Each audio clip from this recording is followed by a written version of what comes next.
Hello friends, welcome to this beautiful channel for the sake of physics. As you can see, our today's topic is physics of human eye. As I have promised to do a video on physics of human eye, so that I am here today. In the previous video, I have discussed about the structure of human eye.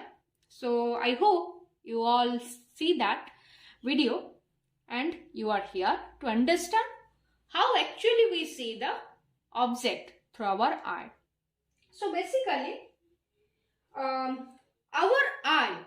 human eye converts the electromagnetic wave, that is light here. I have told that light is a electromagnetic wave, into electrochemical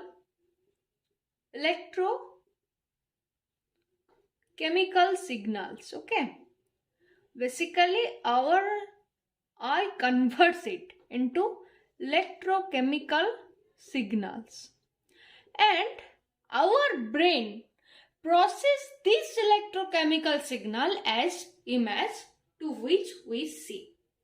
So this is, before going to the detailed explanation, you all really need to understand some terms like refraction first term. So what do you mean by refraction? Refraction means, in simple words, if I want to say, then refraction means it is the bending of light.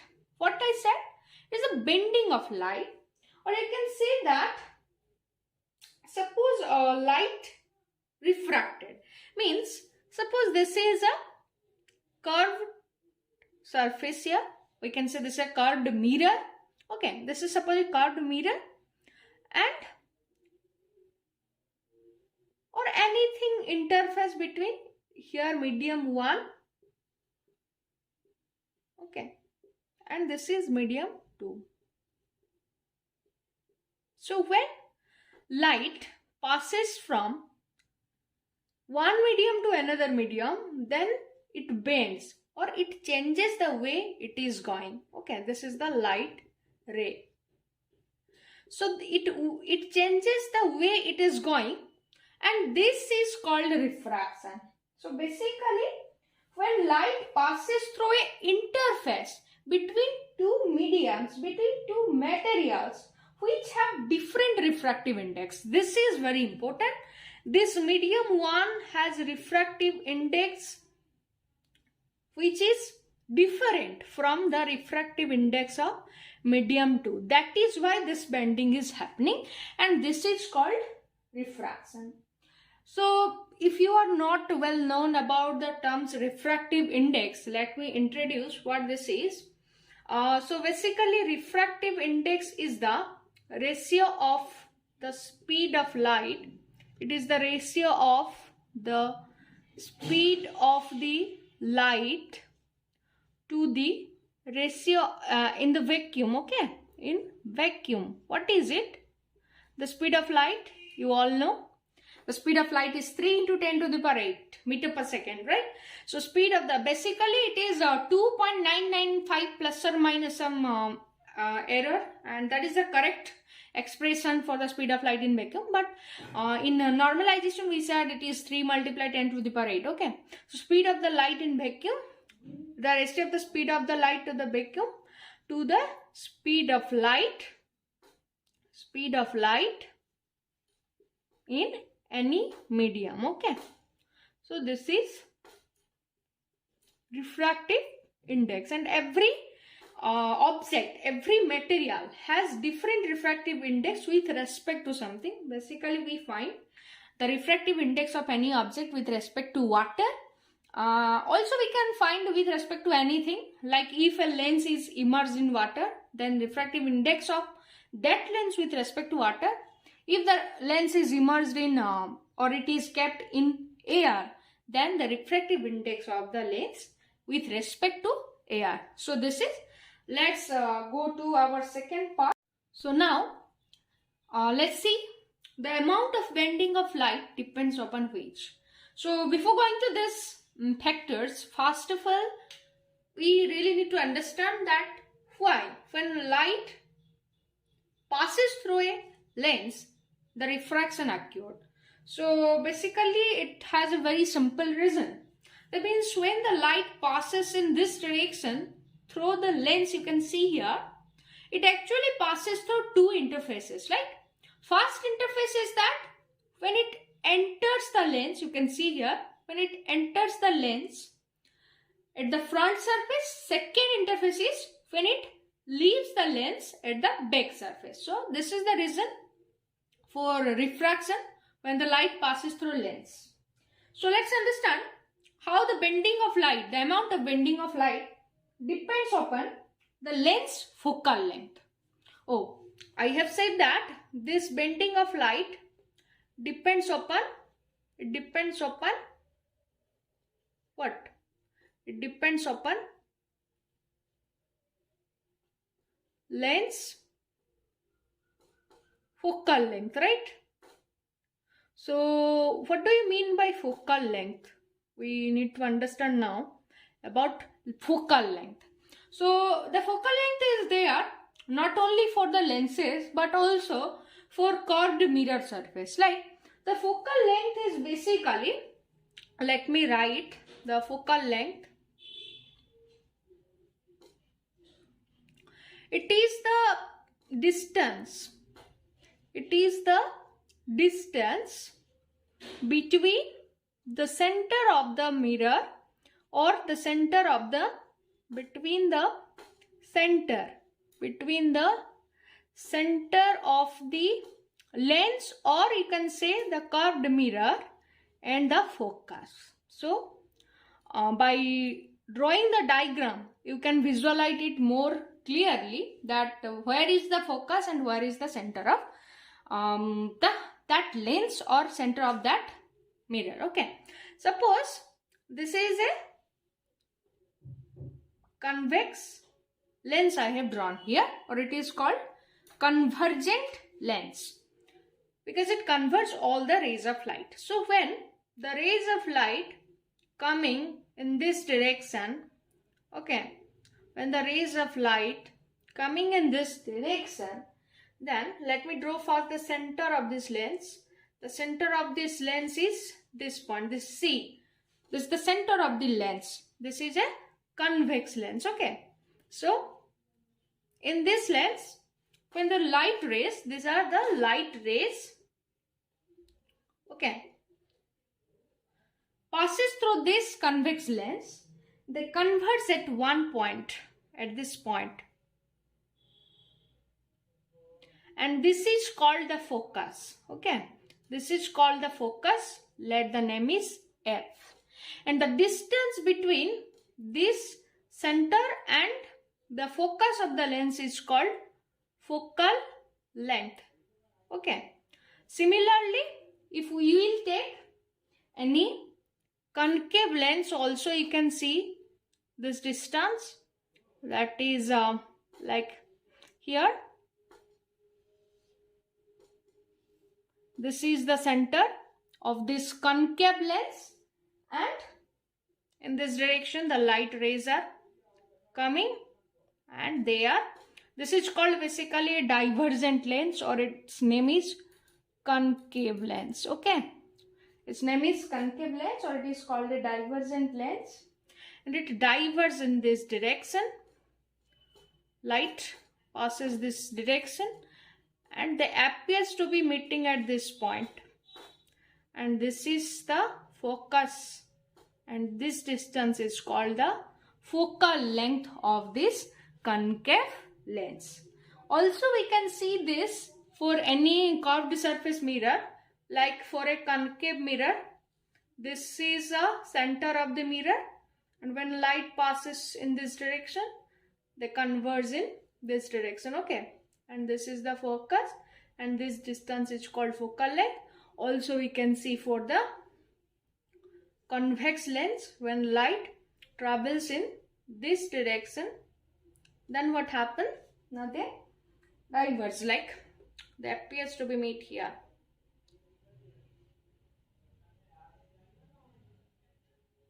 They diverge in the direction and appear to be meet here, and this is the focus and this is the center, and this distance is called the focal length. So I hope you are clear now about the focal length, about the focus and the center of the lens. So let's go to the next part, and in the next part we will understand about strong lens and weaker lens. Okay.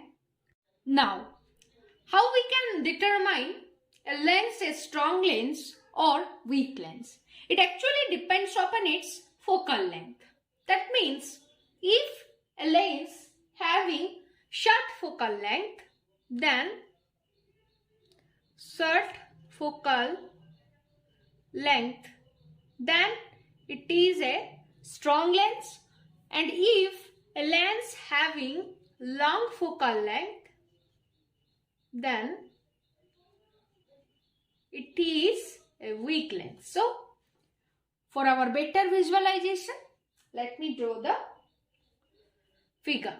Suppose this is a lens, okay, and for a strong lens, as the strong lens bends the light in higher amount, so what happened? They intersect at very short distance. Okay, as this is a strong lens,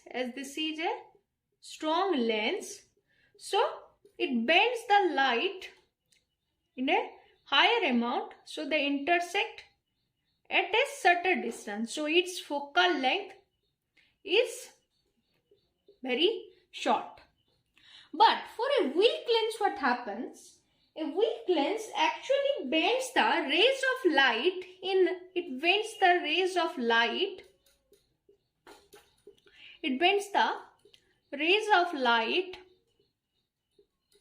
in lesser amount, okay, and that's the reason they intersect at higher distance. Let me draw the figure. Suppose this is a weak lens,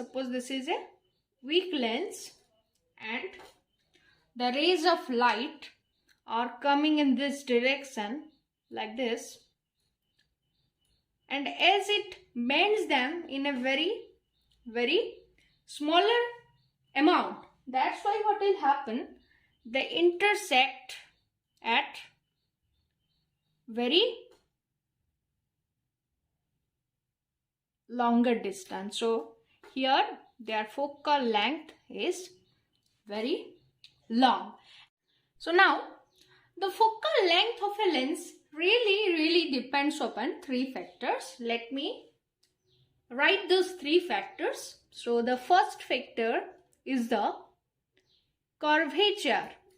It is the curvature of the lens at both front and back surface.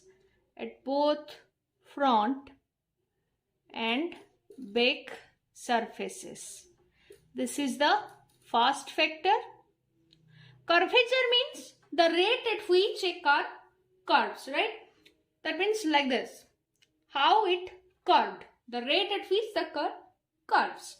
Then the second factor is the refractive index of the lens. Okay, the refractive index of the lens.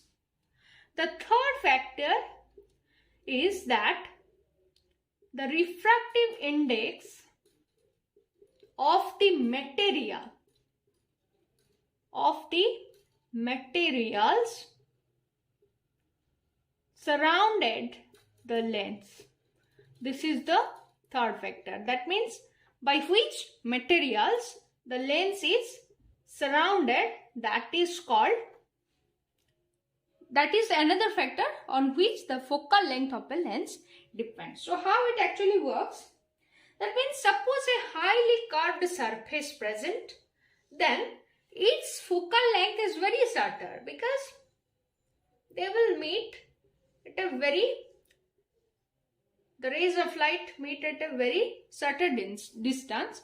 That's why their focal length is very shorter than a flatter surface. Suppose this is a flat mirror, any plane mirror, then its focal length, the rays of light intersect at a very long distance. Okay, they will intersect at a very long distance, not here also, in a very infinite distance, in a for a plane mirror. That is, for that reason their focal length is very longer. So this is a reason. Then our second factor is the refractive index. That means if a lens having very high refractive index, then its focal length is shorter than a lens which having very low refractive index. Then the refractive index of the material by which they are surrounding, that means if a lens is surrounded by air and the air has the refractive index lower with respect to the lens, then if the lens is surrounded by water, suppose any lens, suppose this is a concave lens surrounded by water, then the refractive index of the water with respect to the lens will be higher, and if it is surrounded by air, okay, and if that concave lens is surrounded by air, then refractive index of air is lower with respect to the lens, and as this having lower the refractive index, that's why this lens having shorter focal length and this lens having higher focal length. Okay, it having higher focal length, but this lens having shorter focal length. Okay, shorter focal length. So these are the three factors upon which basically the lens focal length depends. I believe that you all know about the types of lenses. That means what kinds of lenses are there, how many types of lenses are there, then how actually real image formed, how actually inverted image formed, where they formed. These are the things. If you really want a detailed explanation on the lens system and so many things, then we may have a different session for this on ray optics and wave optics. Then please let me know comment down below right now if you want to study that from me. So for today, our main motive is to understand the physics of human eye, but for our convenience that you may understand that physics of human eye in a very great way. For that reason I am saying all this in a brief, but not going to very detailed explanation. So here again we need to understand the object and object distance. So for a single lens system, for a single lens system, the object is present at the front, okay, and the light from the object focuses on the lens, and this is the object and this is the lens. And for a single lens system, the object distance is positive. Object distance is positive. Why? Because the distance of the object from the lens is called object distance, and as the object is present in front of the lens, that's why it is present at the front of the lens, right? Front of the lens, and that is the reason why it is the object distance is positive, okay, and this is a lens. But for a two lens system, it is quite different, okay. In a two lens system, the object first focused by the second lens, and the image which is either real or imaginary formed by the first lens. Let me draw the figure. And in the two lens system also, if the object is present in front of the second lens, then only that object distance is positive, and if the object is present at the back of that lens, then the object distance is negative. So let me draw the figure. Suppose here a lens and here another lens. Basically this is a two lens system I am drawing, and the object is present here, okay. This is the object, okay, this is the object, right? And from the object the light is going in this direction. Here the center of the mirror, here the center of the mirror, and then first converge a little by the first mirror, then finally converged by the second mirror here at this point, and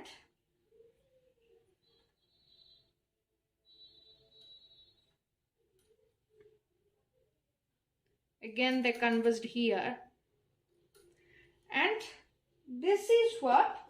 Now this is the image formed by